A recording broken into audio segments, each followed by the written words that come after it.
Hello, everyone, and welcome to another edition of a live artist talk. My name is Joy Davis, and I'm the manager of adult and community programs here at the Walters. I have the humble pleasure of introducing Leise Hook and Khánh Leise to the program today, who will be in conversation this evening. I want to say hello to you both and welcome. And before we get started, I wanted to encourage you all to ask questions of these wonderful artists and start engaging in conversation in the comment section. So I want to introduce them a little more formally. Leise Hook is an Asian American cartoonist and illustrator. She is a graduate of the MFA program at the Center for Cartoon Studies in Vermont and currently lives in New York City. She previously worked in art museums in New York City and Beijing. Her work has appeared in both The Believer and New York magazines. So welcome. Thank you. Khánh Leise is a mixed media artist based in Washington, D.C. Leigh graduated with an MFA from Syracuse University in 2008 through the collaging of materials such as acrylic paints, paintings, glitter, prints, old family photos, and sparkling plastic and craft jewels. Leigh merges narratives as he explores notions of home, country, and safety. Leigh continues to live and work in Washington, D.C., where he actively explores and questions the notions of identities through the lenses of culture and memories. So without further ado, I present to you all here, Leise Hook and Khánh Leise. Take it away. Thank you so much, Joy. Thank you, Joy. Hey, Leise. Hey, Khánh. It's great to be here with you. Oh, it's wonderful. Thank you, audience, for joining us tonight. I hope we get to share our experience, not only as artists and as Asian American with you. So let's go.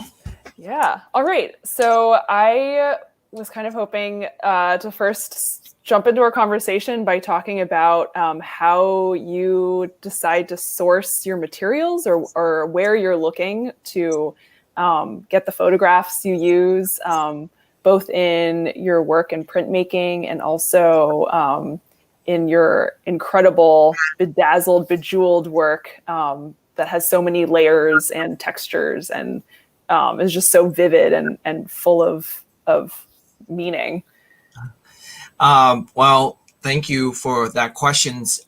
So my work, oftentimes, I get strange places to get my work. I don't know, like my prints, often from media, prints, and pop culture. Normally, like when I stand in the grocery lines, I'm getting bombarded by like magazines, like on both sides. I don't know if you audience have ever experienced the checkout aisle, but mainly when you at the checkout aisles, like home decor, better kitchen gardens and all this, and you get all these types of like telling you this is the America, this is what does it mean to live like Americans, or the ideal standards. And oftentimes these notions of like identity often pops into my head about like, where do I fit? And so that's where a lot of my print works, a lot of my source materials sort of comes from,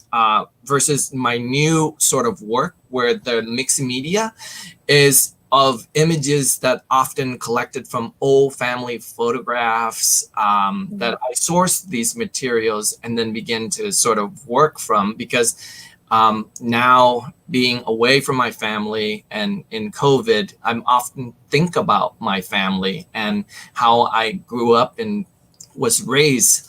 And so a lot of those are like a mixtures of thinking about my family, but asking like how my families would fit into American culture and landscape. But what about you? Where do you source your materials for your illustrations? So well, thank you very much for sharing that. Here's an example of an illustration I've done. I think my approach, because I'm drawing with traditional materials like brushes, ink, nibs, sometimes like micron pens too, the extent to which I am looking at source photography is really for reference material and reference. And also I feel like even though photography has, historically has had this position as a very, I think it's changed now, but as like a very objective tool of recording. I think it's really interesting to look at photography for the story and point of view that's contained within it, and seeing how what I find there in the photograph can be pushed further once I redraw it or kind of translate it into a hand-drawn version. I was also going to say another thing that has come up in the comics that I've made has been screenshots of my iPhone screen or a laptop screen, because it's so much, that's the way that, I learn a lot these days, is just, finding information through screens. And it's interesting to me to kind of chart the process of learning about something or discovering about something and showing that screen as a portal through which to learn and find out more about the world is very interesting to me. And especially rendering this digital space on a paper surface is also something that I really enjoy. And I think something really interesting happens in the translation there. I love these notions of how you call curated collections. It's almost like things that you love to look at, or like you ponder and you sort of collect. And I also wonder about if our audience could think about, like, what do you collect? Because I know some of you guys collect things. My wife, she's a Pinterest. She loves having pin boards and collects these image. And it's like, this is my next house projects. And so in terms of like the internet, it's through, I think, social medias. It's almost, I feel like we together have sort of like collect all these, we have different collections. You have, as artists, you have a way to collect your image and source. I collect my source image. But at the same time, I feel like our audience, like collect and source image too through their technologies. And so, but I don't know about you, but I have a lot of my source is from my own childhood and what we experience, not only as immigrants coming to America, but also as refugee. What about you? How do you source your images from your upbringings? That's a great question. I mean, a lot of my comics are also drawn from ideas or questions, memories from childhood, and from my upbringing in Michigan. I think, it's interesting, things like Pinterest or like ways of making digital collections, even though it sounds like very modern or contemporary, like this like notion of collecting digital images. It's just an online version of scrapbooking, or cutting out newspaper clippings or family photo albums. This just idea of like having all of these images in one place that you can sort of flip through. Connected to the slide that's up now. So I did a comic about race and American Girl dolls, and American Girl dolls in my sort of suburban Midwestern upbringing they had a huge significance. And, the people that I was going to school with, a lot of them had American Girl dolls, one, maybe even more. And because of how expensive they were really like, they were really part of conspicuous consumption. But they were also a toy. Like the joy you got out of this toy was, one, you could play with it, but two, it also meant something to have one. And so while I was working on that comic, I was going through a lot of old American Girl doll catalogs and just a lot of images that I had remembered poring over as a kid. These images of, as you say, kind of like being in that grocery store aisle and being surrounded by the images of American pop culture and how those kind of like seep into your subconscious. there were photographs of girls playing with dolls from these American Girl catalogs from 1998. And the second I saw them, it was just like, it totally brought me back to being a kid because the image had so deeply been ingrained in my subconscious. So it was really interesting working with images like that hold so much personal significance while I was making this comic. Wow. How about you? What are some of the images or things that you've collected from childhood or upbringing or that or life that kind of show up in your work now?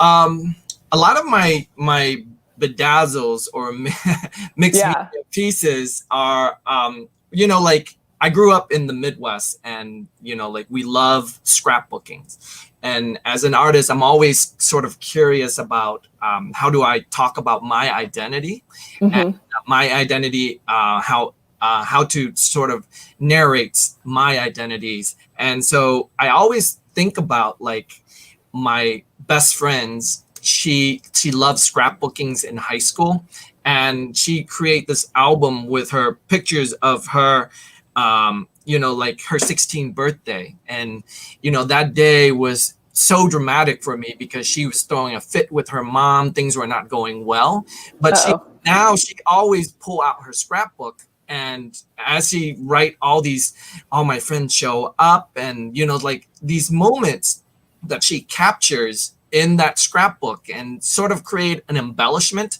on top of the embellishment. And so for me, it's fascinating. She's constructed her own memories of her 16th birthday, what her sweet 16, what it would look like for her to project. And so for me, that notions of creating identity from scrapbooking in the Midwest was so fascinating. And here is an image of myself loving, like when we were in Halloweens, I dress up as a cowboy. But for me, I'm always thinking about how Americans sort of looked at me and have a certain expectations because of sort of like my black hair and my short stature. But I think the first notions that come through their mind is like, where do you come from? And for me, living in the Midwest, I want to tell them, like, I'm from Missouri. And so it's a hard process to like convey that.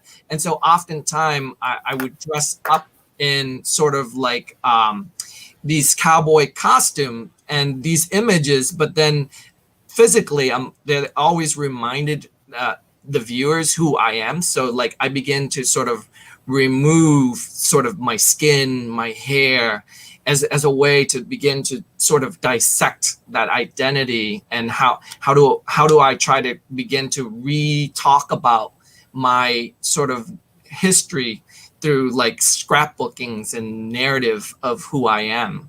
But what I see similar is that your American Dolls girl, you begin to remove some of the skin and the eyes too. Can you talk more about that?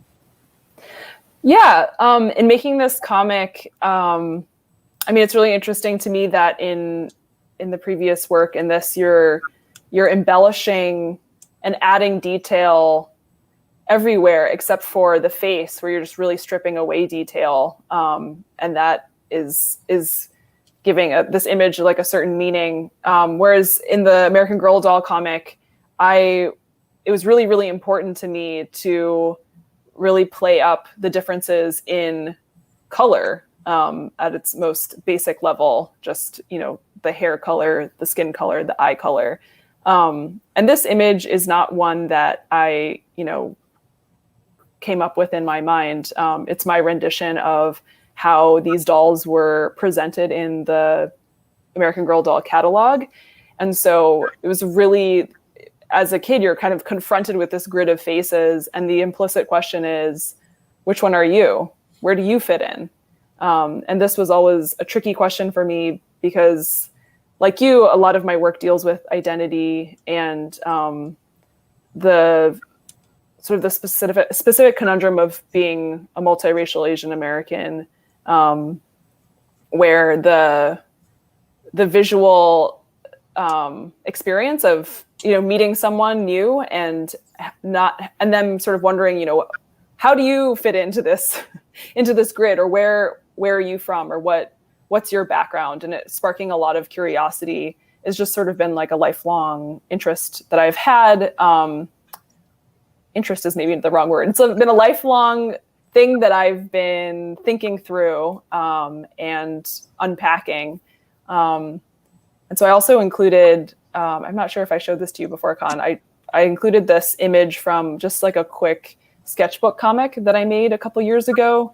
And this was actually the first time that I really embraced the fact that I was dealing explicitly with identity in my work, and that I really wanted to explore it more. And here I've also kind of employed like a similar visual approach that you did in the cowboy image, which is, you know, there's so much meaning placed in someone's face and features in the United States. And so what happens when you kind of refuse to show the features and sort of confront the viewer with a lack of information there? And how does that change the experience of looking at the image?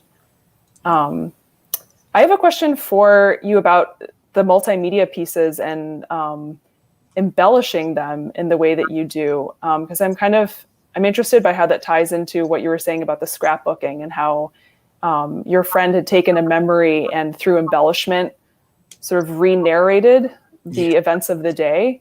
And I was wondering if you could talk a little bit about how that, if you're after something sort of similar in how you approach these images and embellishment, or if it's different. I feel it's almost a way for me to sort of deal with difficult issues. I don't know how, you know, like our audience, you probably went through trauma this year itself. Our society, our world have gone through traumas that never happened before through the pandemics.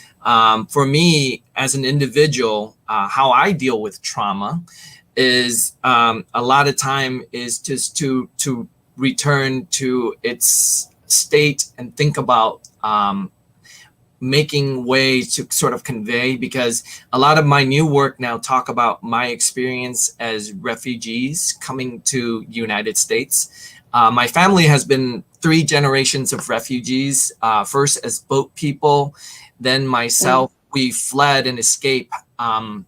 And this is an image of myself and my mom taking our family through the night in a refugee camps, because the official can't just come and grab us, because everyone else would be asking about their status of their refugee paperwork. And so in the middle of the night, usually the official would sort of walk in while everyone's asleep and sort of go to certain individual families to wake them up and take them, allowing them to leave because their paperwork has been processed. So that means this is us getting ready to come to the United States.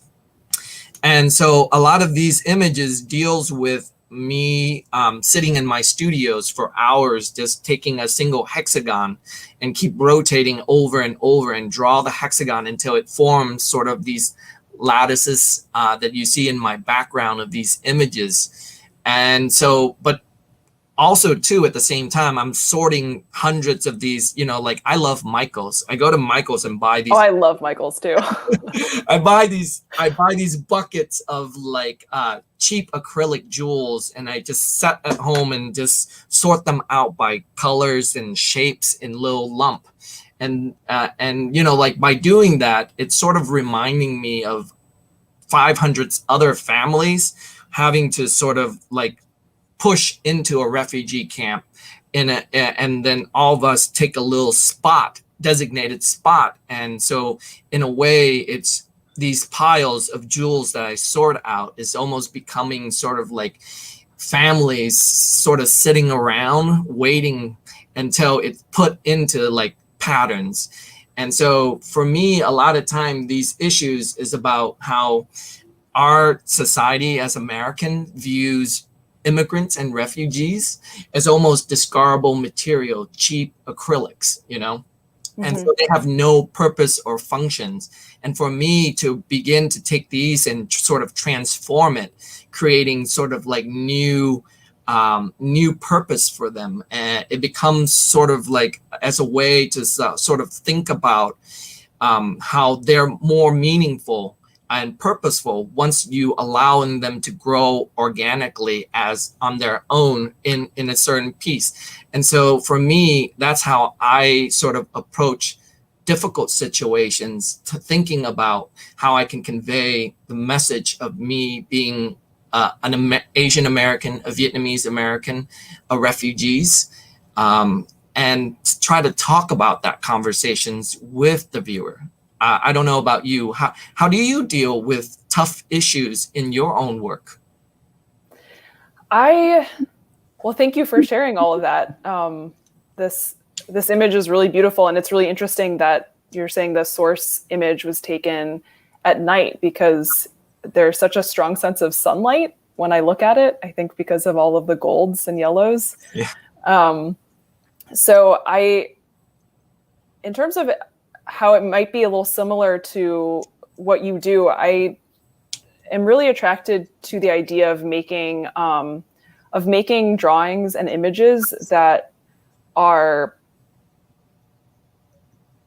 attractive, that people want to look at or spend time looking at, and using that as a way to ask a potential reader to slow down with a panel and really read the text and reconsider the image. I think that creating sort of beautiful surfaces or interesting textures, evocative images, I think that can do a lot in inviting someone in to spend more time with the topic that I'm thinking and writing about. I totally agree with you on that, because some part of my work, because digital cannot capture it, but a lot of my work, because it has like shimmering effect, that light from the bedazzles. Mm-hmm. I'm asking also the viewer to sort of slow down at the same time, because like certain visuals sort of hold you and stop you, but then the bigger question is like, what are we looking at? Mm-hmm. Like, what is the image here about him, and asking the viewers to look at deeper, because oftentimes I think in our culture, because of the cell phones and all that, we consume image too quickly. We see Mm-hmm. it, we move on so quickly, to have them to sort of hold still and take time. What does it mean to sort of like, capture that moment, and begin thinking about the characters in that painting, just like in your story or your comics. Well, like, I think it began to sort of unravel a little bit of itself when the audience spent a little bit more time longer with it. Yeah. I mean, especially for your work, since it is so textural, and the way that the jewels, reflect the light. I mean, how do you hope that the audience would ideally encounter your work? I think for me, in a meditative state, because if I don't know if they can see within the digital slides itself, but because all these patterns in itself, like there's patterns within patterns, and they mesmerize by it. Like they see it, they see the shimmering, but they stop. The pattern would slow things down for them. But then they begin to ask bigger questions, it's like, who are these people? Where are they going? What is their story?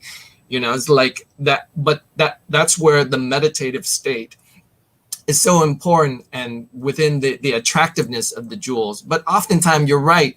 I do think about how, because the jewels become so attractive, that sometimes the story get because they get mesmerized inside the patterns of each jewels, because not only do you see a patterns, but a pattern within a patterns begin to shape within it. And so that's where I feel sort of become concerned with how the story sometimes can get lost because they're so mesmerized with it. But what about you? How do you feel like your viewers should approach? Because you're working with not only, like illustration, comic book, but at the same time, you're working with time as viewers move through, right? Yeah, that's a really good question. I think a lot of the comics that I make, how should I say this? I think more recently, a lot of the comics I've made, the viewer and audience I have in mind is reading it online or on a phone, on a laptop, on a screen, basically. And so the idea that someone might read through it too quickly is even more present in my mind than if I'm working on a comic that is meant to be printed on a page, where I know that, okay, someone's going to be, taking the time to actually like open a book and look at a page and turn the page and that kind of thing. I think still like using a lot of detail and color and trying to really make the image one that's evocative enough for someone to really stay with and spend time with. This is important to me. I guess the slide we have up here is about a trip to a museum that I took with a friend, and the experience of going to see this infinity room, one of Kusama's infinity rooms. And it's interesting that you mentioned time, because this entire comic is about how planning this excursion took weeks. And then I drove hours to get to the museum, and we had time tickets. And once we were at the museum, we only had 2 minutes that we could spend inside of the infinity room. And it was just, you just had that much time. And so you had to really slow down and try to elongate those 2 minutes in your mind as much as possible. I'm curious, what is your experience of museums, of going to museums? I think these are both from the Walters. Yes. Well, oftentimes I think about myself and where do I place in it. And oftentimes, like even like with the Walters, I'm thinking about like the Japanese or Asian art sections versus the Impressionist sections. I'm always thinking about, like, when I walk in there, where do I fit into this? Because I don't know if you've gone to like field trip when you were in sort of elementary or middle school or high school to the museums, but oftentimes my friends would sort of lean over as we're in the Asian sections, and they always be questioning, it's like, is this where you come from? It's like almost the Asian art sort of like encompass sort of like everything. And so for me, institutions, when they organize like images, I often questions like, who are these organized for, and like how and where do I fit in this organizations? I think more of it as an adult. I reflect back on my childhood and how I view just as like I like impressionisms, the way they saw Japanese print, the ukiyo-s, and how sort of it influenced sort of some of their painting. And so like almost in a way these artists think romanticize and exoticize like Asian culture a little bit, and and then in a way my friends want me to sort of explain to them about Asian culture. It's almost like an expectations, and it's almost like a way like societies look at me as an Asian American, and like trying for me to explain who I am. I don't know if that happens with you through institutions or any other sort of forms that sort of questions about your identity. Yes, definitely. I think slightly, I mean, because the Asian part of my background is Chinese, and in terms of, what museum holdings will usually have when it comes to Asian art, it usually will include Chinese art. But the interesting thing about that is, in terms of like not feeling represented or kind of still wondering like how this print or ceramic, how it relates to a middle schooler, for example. I always found that it was sort of tricky trying to make that leap when the art that I usually saw in Asian collections were, very old, like from antiquity. And in a way that kind of, before I ever went to China, for example, it sort of created in my mind this false notion that Chinese people and cultures just sort of stopped making art, several hundred years ago, because I wasn't seeing in these institutional spaces, I didn't see, modern and contemporary art from other parts of the world. And so I'm always happy to be in places where there are examples of both, and you can kind of see the connections being made. And also when there's a little more specificity or context in terms of what part of the region the art encompasses.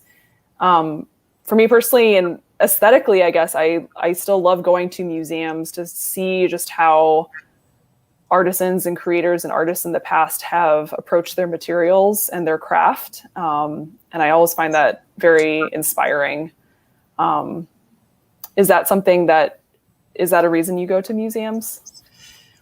For me, it's more like when I was young, it was sort of like I have to go with my class. But then now, for me, it's a place where I sort of ponder, like think about as an adult and as an artist that, I learn about impressionisms. I understand about like what happened. Now I get to reflect and try to make connections, and so for me it's intimate time, like my wife think I'm like a snail when I go through museums, because like I'm always like thinking about the background, because she doesn't know about the history of impressionisms and how it sort of move away from romanticisms and realisms, paintings, and the way, like all these things that's happening that normal individuals don't think about, but then she doesn't want to spend the time to read the text. But for me as an artist, when I understand the background, and there I get to allow my mind to sort of wonder and try to make connections between like, how come this exists, that exists, but what about this that doesn't exist? What about families such as my family? How come us Vietnamese who are now Americans don't have any place in this museums? Like how do these people, how does the institution decided to collect and keep and treasures these moments that sort of like impressionists are like capturing the daily lives, but then my daily lives, my photograph of my families are not there in the conversations, and what does it mean for me, and how do I have that conversations about that, and even like my upbringing, it's like how do I share some of these contexts? So what about you when you go to the museums? What do you think about? I'm also a snail going through museums. I try to read, if there's text on the wall, I try to read it, regardless of what the text is about. I want to read all of it. And yeah, I love going to museums because the experience itself is usually one that's calming and relaxing and kind of a quiet time of the day. And being in a space where everyone is sort of taking the time to look closely at something and think about it is very meditative. It's interesting. kind of the theme of scrapbooking going through a conversation. I feel like one could make the argument that a museum is kind of like a huge scrapbook in 3 dimensions.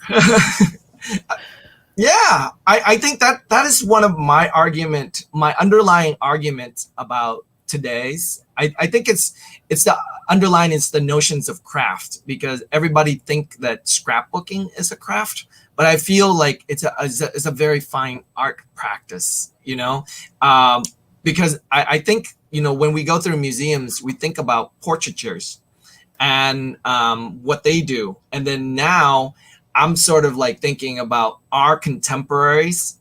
I think scrapbookers are the portrait artists of like the old days. Yeah. Yeah. All right. Well, I wonder if if the audience have any questions, since we've been speaking a lot.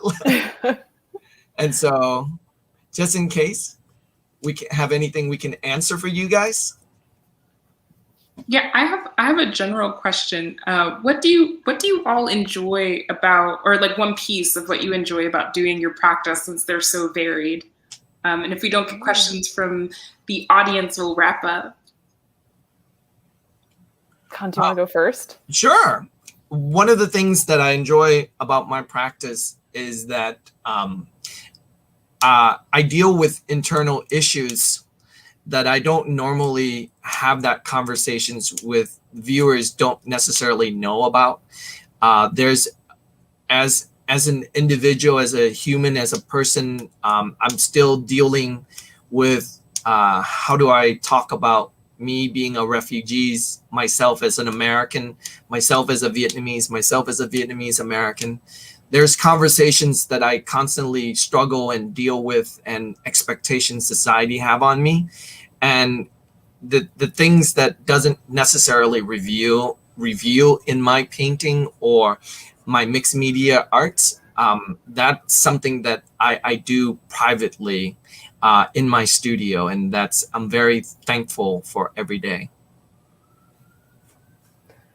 Yeah,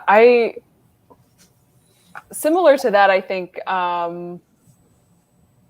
starting with a question and it being sort of just a question that I know nothing about, or a question that's based sort of on a gut instinct, and then diving into research and learning more about the topics around that question, and sort of slowly through my process of writing, revising and drawing, getting some clarity. And even if it's not totally clear for me at the end, I have always gained something by going through that process. And then cherry on top is being able to share it with other people and invite them into my thought process, or this journey of discovery, if you will. Right. We have a question from our own Allison Gulick, and I wanted to relay that to you all. What new projects are you both working on, and where can we see your work? And I think we have a banner with your links, but if you could speak briefly about what you have upcoming. I'm a Bethesda Prize painting finalist that I'm wrapping up my painting to sort of showcase, but also I'm working, I receive a grant to showcase work about children who are in refugees, that sort of related to myself also too, and others, individuals who are refugees. And then it's an upcoming show. It's going to be at Rockville's. It's going to be probably after the 2021. Wonderful. That's great. Congratulations. I've just started working on a book project, which I'm really excited about. It's going to be a memoir and essays. They're all graphic essays. Each chapter will be a comic, and sort of the through line going through all of them are questions about identity, biracial identity, and just the process of growing up and trying to sort out some of those things. So yeah, I'm really excited and looking forward to it. It'll still be a couple years before it comes out, but it'll be through Henry Holt, and I'm really excited. That's wonderful. I'll just check briefly to see if we have any other comments coming through, but now you can see their Instagram, so please be sure to check them out there, and you can find other links to their work through their Instagram. I really want to thank you both for being here, both you, Lisa, and you, Khan, for sharing your stories, number one, but also, your work as artists and how that varies and how you tell your stories in different ways.